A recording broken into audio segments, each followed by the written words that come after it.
BFM Business. Toute l'info éco et business à la mi-journée. 60 minutes business. Guillaume Paul. Allez, midi 22, on est de retour dans 60 minutes business. Bon, je vous disais qu'on allait parler fringues, c'est toujours sympa de parler fringues. Et on en parle parce qu'il se passe énormément de choses dans le secteur aujourd'hui. On va en parler avec Maxime Delavallée qui est avec nous. Bonjour Maxime, bienvenue. Bonjour Guillaume Paul. Co-fondateur, patron de Crochon. Alors c'est apparemment la marketplace dont on parle beaucoup. Marketplace où on va s'approvisionner en vêtements vintage. Complètement. Et circulaire, mais surtout vintage, j'ai l'impression. Exactement. Ouais, depuis le premier jour, notre mission chez Crochon, c'est de démocratiser la mode vintage et circulaire à l'échelle planétaire. Et alors concrètement, qu'est-ce que ça veut dire ? En pratique, Crochon, c'est la place de marché omnicanal qui permet à tous les commerçants professionnels de la mode vintage et circulaire, ça peut être des friperies vintage, des créateurs upcycling, des collectionneurs de luxe vintage, et on leur permet de se rapprocher, de se connecter aux consommateurs activistes, aussi bien en ligne et en physique, partout dans le monde. Qu'est-ce qui se passe avec le vintage ? C'est ça qu'on a envie de comprendre, Alexandre. Il y a une vraie tendance croissante. Alors je précise pour celles et ceux qui nous écoutent à la radio, mais venez nous voir à la télé. Hein. Vous êtes venus en bleu de travail, quoi. Complètement. On s'habille. Alors ça, c'est un peu la manie et la tendance de toute l'équipe chez Crochon. On s'habille tous en full vintage, en bleu de travail. Ouais. Et donc on a chacun notre style assez unique. Mais moi, j'aime bien les couleurs. Mais vous avez raison. Et alors, donc la question, qu'est-ce qui se passe avec le vintage aujourd'hui, quoi ? Est-ce que c'est plus qu'un effet de mode, quoi ? Là, c'est ça que je voudrais comprendre. Complètement. Je pense qu'il y a une vraie prise de conscience. Il y a une tendance assez structurelle, aussi bien du côté des consommateurs. On a déjà vu aussi plusieurs plateformes qui connectent les consommateurs entre eux. Ouais. Mais nous, on veut vraiment aller encore plus loin que ça. On veut structurer réellement professionnellement toute une industrie autour de la mode circulaire, autour de la mode vintage. Et donc, on va rassembler tous ces vendeurs professionnels. Et donc, sur la tendance mondiale, on se rend compte qu'il y a un marché qui est en pleine croissance et qui grandit énormément. Et le vintage, aujourd'hui, ça s'adresse à tous les publics ? Les 20-30 ans qui ne connaissent pas, ou les 40-45 ans ? Complètement. Et typiquement, qui retrouvent un peu ce qu'ils ont porté il y a 30-35 ans. Complètement. Pour nous, le démarrage de notre activité s'était fait essentiellement sur le en ligne et en événementiel. Et là-dessus, on s'est rendu compte assez rapidement qu'on avait plus de 85% de notre communauté qui étaient des Gen Z, des millennials, des 15-35 ans, grosso modo. Ouais. Et depuis peu, parce qu'on est convaincu chez Crochon que le futur de la mode sera non seulement circulaire, mais aussi omnicanal, c'est-à-dire en ligne et en physique, on a lancé récemment notre offre de retail où on accompagne des grands retailers ambitieux d'intégrer une offre de mode circulaire, comme les Galeries Lafayette récemment, Unibail Rodamco aussi. Ceux-là s'y mettent, voilà. Ceux-là s'y mettent et on rencontre de plus en plus des profils de consommateurs qu'on n'avait pas vus avant. C'est-à-dire des personnes un peu plus âgées, des personnes aussi dans des tranches d'âge intermédiaires.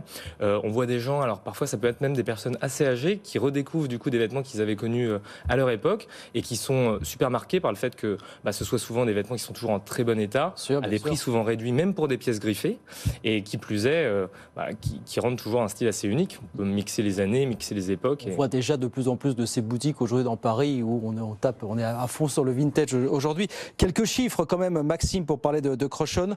Je voyais quelques 500 000 clients par an, c'est ça, mis en contact. Alors vous mettez en contact, vous, 1200 commerçants et quelques 500 000 visiteurs. Oui, voilà, exactement, qui utilisent la plateforme annuellement, qui nous rencontrent aussi maintenant en point de vente physique. Ouais. On a du coup 7 points de vente physiques en France avec les Galeries Lafayette, à Paris sur un corner pérenne, sur l'espace Restore qui est dédié à la mode de seconde main. Et puis je salue à nouveau les initiatives brillantes de Galeries Lafayette là-dessus. Et puis plus récemment avec Unibail Rodamco Westfield où on a lancé le premier Crochon Shop au Westfield des 4 temps à La Défense et où on continue à rassembler de plus en plus de monde comme ça. Et alors qu'est-ce qu'on trouve dans ces corners et magasins physiques ? Voilà, c'est un éventail de tout ce qui s'est vendu, ce qui a marché, ce qui fonctionnait il y a 30 ans. Ça remonte jusqu'à quand finalement le vintage ?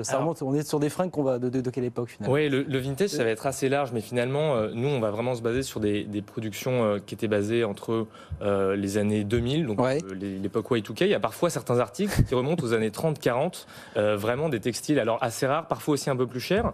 Ça peut être des petits textiles en soie typiquement. Et c'était souvent des fabrications qui étaient beaucoup plus rigoureuses avec des textiles qui étaient parfois plus nobles que les productions d'aujourd'hui. Et donc on est en mesure comme ça de les conserver dans le temps. Et à travers aussi, il faut souligner le travail de notre réseau de partenaires professionnels. À travers leur travail aussi parfois de reconditionnement, on arrive à remettre au goût du jour certaines pièces, à les retravailler et puis à les remettre en vente sur le marché. Donc c'est-à-dire par exemple pour Galeries Lafayette, vous aurez un corner. Exactement, on a déjà un premier espace pérenne, donc vous pouvez aller le visiter n'importe quand. Et sur un corner, alors je ne connais pas la dimension de ce corner, mais vous arrivez à parler à toutes les générations, ceux qui veulent trouver des vêtements qui datent des années 40, 50, 60, 70, 80 finalement. C'est ça le défi. Oui, complètement. Il y a un grand espace maintenant de plusieurs centaines de mètres carrés aux Galeries Lafayette Paris Haussmann, le Street Store, que je vous invite à aller découvrir. Et il y a plusieurs marques et plusieurs plateformes autour du vintage Crochon. Et nous, c'est vrai qu'il y avait un peu ce défi-là d'aller en même temps amener et apporter, faire découvrir finalement à un public un peu plus âgé une mode vintage et puis surtout une mode vintage préqualifiée, présourcée, plutôt premium.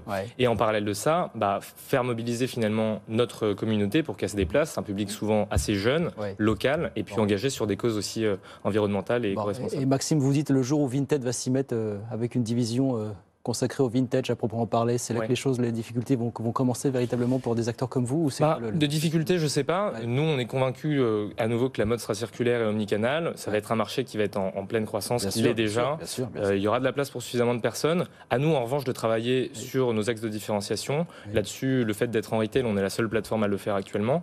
On est convaincus que justement, en pouvant à la fois associer toute la puissance du en ligne pour toucher un maximum de monde et en même temps la puissance du retail pour aussi travailler sur la fidélisation, travailler sur le service client qui est aussi à un niveau un peu plus premium, on sera en mesure totalement de nous faire une place aussi sur le marché. Bon, et partir à l'étranger un petit peu, c'est aussi l'ambition du groupe aujourd'hui? Complètement, c'est déjà en cours. On a pour le coup cette ambition depuis le premier jour d'atteindre aussi cette échelle planétaire. On est en ce moment en train d'organiser 5 événements pop-up à Berlin pour commencer aussi et intensifier finalement notre expansion en Allemagne qui avait déjà été enclenchée par le en ligne.